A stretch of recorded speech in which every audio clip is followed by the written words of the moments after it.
Halo, assalamualaikum warahmatullahi wabarakatuh. Terima kasih yang sudah mengklik video ini dan semoga nontonnya hingga akhir. Kisah horor kali ini saya akan bacakan kisah seorang suster yang bertugas di rumah sakit swasta di daerah Bandung. Sebut saja namanya Dita. Tanpa banyak kata, begini ceritanya. Nama aku Dita. Aku seorang suster atau perawat di sebuah rumah sakit swasta di kota Bandung. Kota Bandung terkenal dengan julukannya sebagai kota kembang. Kota kembang diberikan mungkin karena tampilan kota kembang yang cantik. Atau mungkin juga banyak gadis-gadis cantik di kota ini. Bagaikan kembang yang merekah. Namun, tak selamanya keindahan itu tanpa duri di tangkainya. Begitu kata Kak Windy dalam puisinya. Begitu juga kota Bandung yang terkenal dengan julukan kota kembang ini banyak menyimpan sejuta misteri yang mencekam. Sedikit cerita tentang sisi lain dari kota Bandung yang dapat aku tuliskan berdasarkan pengalamanku bekerja di sebuah rumah sakit. Dulu kita mengenal adanya suster gesot, tapi bukan suster ngesot, melainkan suster merah. Apa itu suster merah? Sosok yang ramai dibicarakan karena sering menampakkan diri kepada pasien maupun perawat. Sebelum bercerita pengalaman serem tentang suster merah, ada baiknya kita menilik kisah pilu yang menjadi asal-usul sosok tersebut. Beberapa tahun yang lalu ada seorang perawat yang sangat periang, mudah bergaul dan polos bernama Sari. Selain menyenangkan, Sari memiliki wajah yang cantik serta tubuh yang mampu membuat mata lelaki sulit memalingkan pandangannya. Menurut beberapa teman seangkatannya, Sari merupakan individu yang mau bergaul dengan siapa aja tanpa melihat latar belakang temannya. Bahkan, ia tidak ragu-ragu membantu teman-temannya yang mengalami kesusahan. Dari sekian banyaknya pria gagah dan ganteng yang jatuh hati pada Sari, namun ia lebih memilih Hadi sebagai tambatan hatinya. Mereka berdua terlihat seperti pasangan yang serasi dan bahagia menjalani hubungan mereka yang terkadang membuat iri teman-temannya. Pada saat Sari berulang tahun, ia mendapatkan kado istimewa yaitu jaket berwarna merah.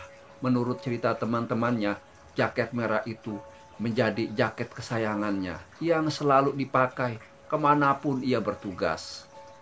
Namun, kebahagiaan hubungan mereka ternyata menemui rintangannya. Memang, yang namanya hidup pasti ada aja rintangan. Teman-temannya sangat mengenal Sari sebagai seorang gadis yang baik dan polos. Ternyata, sering terlihat murung di pojok ruangan ganti baju perawat. Dan setelah dibujuk oleh temannya, Sari pun mengaku bahwa ia sedang hamil. Dan yang menjadi masalah bagi dirinya adalah Hadi, tuh pria ganteng yang dipilihnya, enggan bertanggung jawab dengan alasan belum siap menikahi Sari. Sari sangat sulit menerima kenyataan itu, sehingga setiap hari ia tampak murung memikirkannya. Hiburan dari teman-temannya pun tidak sanggup mengusir tingkat stres pada dirinya. Aduh, Kang Hadi ulaki tua-tua Kang. Udah puas jangan ditinggalin begitu aja, tanggung jawab dong. Suatu ketika Sari berkonsultasi dengan seorang dokter dan meminta resep obat. Sebagai seorang perawat tentunya akan lebih mudah bertemu dan meminta resep pada dokter jika membutuhkannya. Sari menerima resep obat insulin, obat penurun kadar gula darah. Karena obat itu harus dibeli dengan resep dokter dengan alasan untuk saudaranya yang terkena penyakit diabetes. Sekedar informasi, obat insulin sering disuntikan pada orang yang terkena penyakit diabetes untuk menjaga kestabilan kadar gula darahnya yang sering meninggi. Setelah mendapatkan insulin itu, Sari langsung menyuntikkan seluruh obat tersebut ke dalam tubuhnya. Dan perlu diketahui bahwa kadar gula darah ideal bagi orang normal adalah 110 mg per dl. Makanya badan kita enteng kalau kadar gula normal begitu. Enak kemana-mana juga. Dan bagi orang yang berpuasa 8-12 jam, sekitar 88 mg per dl. Makanya lemes bawaannya, mau tidur mulu.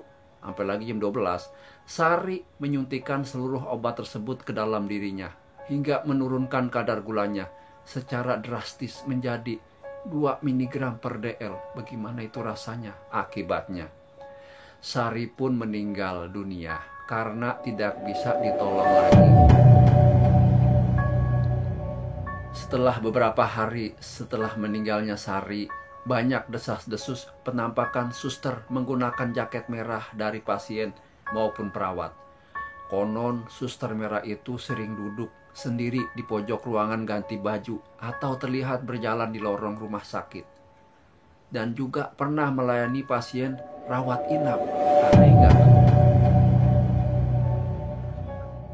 Suster merah ini atau suster yang memakai jaket merah ini cukup terkenal di rumah sakit tempatku bekerja.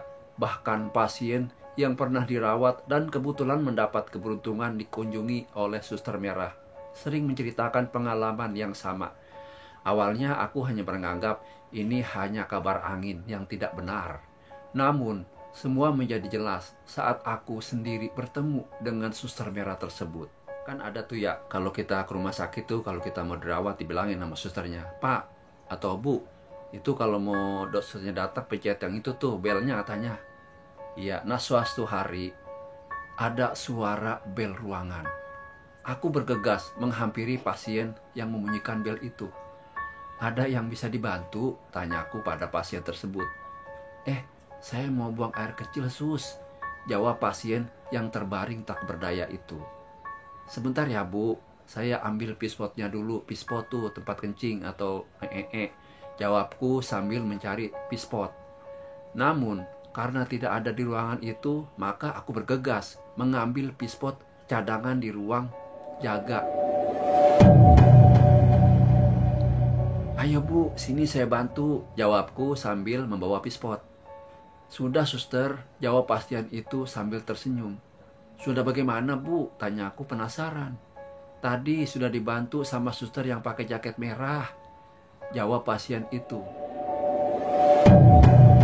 "Oh begitu, ya sudah, nanti kalau perlu bantuan kembali tinggal pencet belnya aja ya Bu," jawabku sambil meninggalkan ruangan dengan wajah yang bingung. Malam itu hanya aku dan temanku, Putri, yang kebetulan juga adalah seniorku, tengah bertugas jaga malam. Dan kami berdua tidak memiliki jaket berwarna merah. "Mbak Put, siapa ya suster yang memakai jaket merah?" tanya aku penasaran. "Memangnya ada apa?" jawab Mbak Putri dengan wajah yang sedikit kaget. "Enggak, pasien tadi katanya sudah dibantuin sama suster yang pakai jaket merah. Kita berdua kan nggak pakai jaket merah. Kalau perawat dari ruangan lain, nggak mungkin bantuin pasien tanpa izin dulu ke kita, ya kan?" jawabku dengan penuh penasaran. Setelah dibilangin begitu, Mbak Putri sedikit pucat dan dengan senyuman kecil, ia diam sesaat dan mencoba mengalihkan pembicaraan. "Mau kopi nggak?" tanya Mbak Putri. "Enak juga malam-malam dingin gini buat kopi. Kalau kita buat kopi, nanti siapa yang jaga di sini, Mbak?" tanyaku. "Udah, kamu jaga di sini aja. Biar aku yang buatin," jawabnya sambil melangkah pergi. "Oke Mbak," jawabku dengan cengengesan. Tak lama berselang, Mbak Putri kembali. "Ini tak kopinya. Tapi tadi tumpah sedikit," kata Mbak Putri dengan wajah yang ketakutan. "Ada apa Mbak? Kok kayak ketakutan gitu?" tanyaku kebingungan. "Gak apa-apa kok. Diminum kopinya tak?" kata Mbak Putri. "Jangan bohong Mbak. Kayaknya ada yang disembunyiin dari aku. Kasih tahu dong Mbak," jawabku penasaran. "Tadi aku lihat suster merah tak?" jawabnya sambil ketakutan. "Suster merah? Jadi siapa suster merah itu? Di ruangan mana dia?" tanyaku yang semakin penasaran. Sebenarnya yang dilihat sama pasien itu bukan perawat seperti kita tak, Mbak Putri menjelaskan. "Jadi perawat kayak gimana sih Mbak? Aku jadi bingung," tanyaku dengan semakin bingung. "Suster merah itu julukan buat hantu perawat yang sering menampakkan dirinya," jawab Mbak Putri dengan wajah yang semakin ketakutan. "Oh begitu," jawabku dengan cuek. Jujur, aku kurang percaya sama hal seperti itu. Karena menurutku hal seperti itu bisa saja hanya halusinasi karena ketakutan. Ceritanya udah rapi belum Bang? Belum, masih bersambung lagi karena takut kepanjangan. Assalamualaikum warahmatullahi wabarakatuh.